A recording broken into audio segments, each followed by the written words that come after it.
Hello everyone, welcome to Swarna's Kitchen.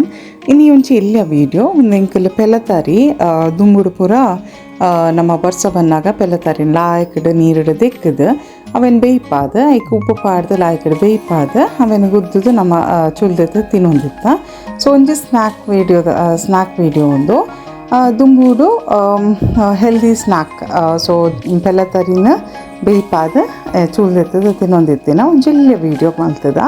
ತುಲೆಂಚ ಲಾಯ್ಕಡೆ ಬೇಯ್ಪಾದ ಆಯ್ಕೆ ಇಂಗ್ಲು ಅಂತ ಪೆಲ್ಲತ್ತರಿದೆ ಇದು ಅವನ್ನ ನೀರು ದೆಕ್ಕದ ಅವೇನು ಲಾಯ್ಕಡೆ ಬೇಯ್ಪಾವು ನೋಡು ಉಪ್ಪು ಪಾಡ್ದು ಸೊ ಬೇಯ್ಪಾಯ್ಬೇಕು ಅವೇನು ಗುದ್ದುದು ಆಯ್ತು ಚುಲ್ದೆತ್ತದ ನಮ್ಮ ತಿನ್ನೋಲಿ ಆಯ್ಕೆ ಬಿಡ್ತಂಡ ಒಂದು ಖಾರದ ಪುಡಿ ಲಾಸ್ಟಿಗೆ ಅಂತ ಪಾಡೊಂದು ಸೋಗ್ಲ ಮಲ್ಪೊಲಿ ವರ್ಷೋಕೆ ಹಾಕೊಂಡವು ಸೊ ರೇನಿ ಡೇ ಸ್ನ್ಯಾಕ್ ಒಂದು ವೀಡಿಯೋ ತೊಲೆಂಚ ಬೇಯ್ತಿ ಬೊಕ್ಕ ಕುಕ್ಕರ್ ದಿಪ್ಪಿನಾಡ ಕುಕ್ಕರ್ ತಿವೋಲಿ ಒಂಜಿ ವಿಸಲ್ 2 ವಿಸಲ್ ಬೇಯ್ಪುಂಡು ಆಲ್ಮೋಸ್ಟ್ ಎಡ್ಡೆಲ್ಲ ಪೆಲ್ಲತ್ತರಿದೆ ನೋಡಾಕೊಂಡು ನುಂಗುದು ಪೋಯಿನ ಒಂದು ಜಾಸ್ತಿ ಬಿಸಿಲು ಒಲ್ಲ ಬೋಡವು ಮಸ್ತ್ ಪೊರ್ತುಲ ಬೋಡವು ಬಿಯ್ಯರೆ ಒಂದು ನಮ್ಮ ಪೆಲ್ಲಕಾಯ್ದನೆ ಬಿತ್ತನೆ ಲಾಯ್ಕಡೆ ಬೆಕ್ಕದ ಬೇಯ್ಪಾದ ತೊಲೆಂಚ ನಮ್ಮ ತಿನ್ನೋದಕ್ಕೆ ಶೋಕ್ ಹಾಕೊಂಡು ಒಂದೇ ಕೊಂತ ಮುಂಚೆ ಪುಡಿ ಪೂರ ಪಾಂಡ ಆಯ್ಕೆ ಹಾಕೊಂಡು ತೀಪೆತ್ತಂಡ ಶೋಕ್ ಹಾಕೊಂಡು ಪೆಲ್ಲತ್ತರಿ ನಂಗೆ ತಿನ್ನೋದಕ್ಕೆ ನಾನಲ್ಲ ಪೆಲ್ಲತ್ತರಿಲ್ಲ ಪನ್ಪೇರು ಬೋಳೆಲ್ಲ ಪನ್ಪೇರು ಸೊ ಹೋಪ್ ಈ ವಿಡಿಯೋ ಇಷ್ಟ ಒಂಚು ಲೈಕ್ ಕೊಲ್ಲಿ ಸಬ್ಸ್ಕ್ರೈಬ್ ಮಾಡ್ಕೊಳ್ಳಿ channel thank you for watching.